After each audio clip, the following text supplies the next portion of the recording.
BL Fragments Antologu. Perfect hunter dog for cat. The world flipped upside down in an instant. One day, the air suddenly tore open to form a gate, and from it poured out cosmic horror-level monsters entirely alien to Earth's ecosystem. Driven to the brink of extinction, humanity's only method of survival was beastification. It was an evolution where they merged with powerful animal DNA or mysterious spiritual forces to become beasts themselves and hunt down the monsters. Consequently, the world was completely restructured around hunters and massive guilds that cleared the gates. The higher a hunter's rank, the stronger their animal instincts and physical traits, like animal ears, tails, and slitted reptilian pupils. Especially S-rank hunters carrying the genes of apex predators like lions, tigers, and wolves. They became the core power of the guilds and the new ruling class of modern society. And I am Taesung, the master of Korea's top guild and the only existing S-rank giant wolf beastman. Others tremble just feeling my aura, but such titles mean nothing to me.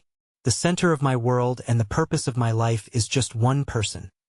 Our guild's S-rank assassin, the prickly and sensitive Black Panther beastman, Suho.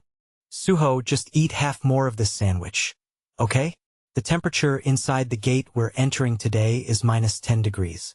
You need carbs to burn your mana in there. I shoved the sandwich toward Suho's mouth, who was sleepily buckling his harness. My prickly cat frowned in annoyance, baring his sharp fangs. Ah, you're so noisy chattering away since morning.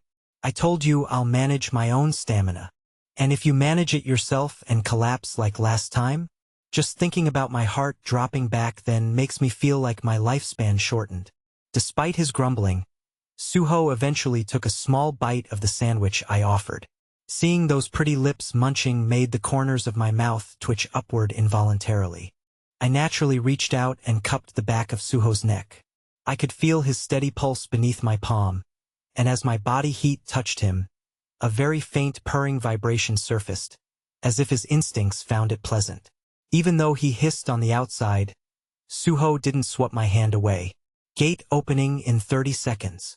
At the announcement, Suho's perked ears swiftly flattened.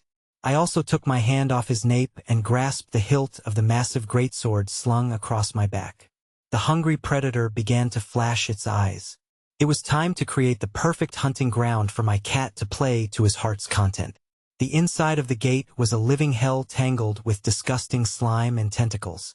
While normal hunters would have suffocated from the murderous intent of the cosmic horror monsters pouring out, I slammed my greatsword hard into the ground with a bloody smile. Suho, don't leave my line of sight. A golden aura engulfed a 50-meter radius around the greatsword, and the projection of a giant wolf roared. Monsters that entered my territory were slammed into the ground, crushed by a horrific gravity that shattered their bones. I know, you crazy dog. Just hold your shield properly. Taking advantage of the monsters slowed down within my territory, Suho sliced through the air with fantastic movements. Even amidst the splattering blood, my eyes were fixed only on Suho. The black hair that fluttered every time he fluidly twisted his waist to dodge a tentacle's attack. His long tail. Truly pretty. No matter how much monster blood Suho was drenched in or how cruelly he enjoyed the slaughter, the fact that his only safe place to return to was my arms drove me crazy.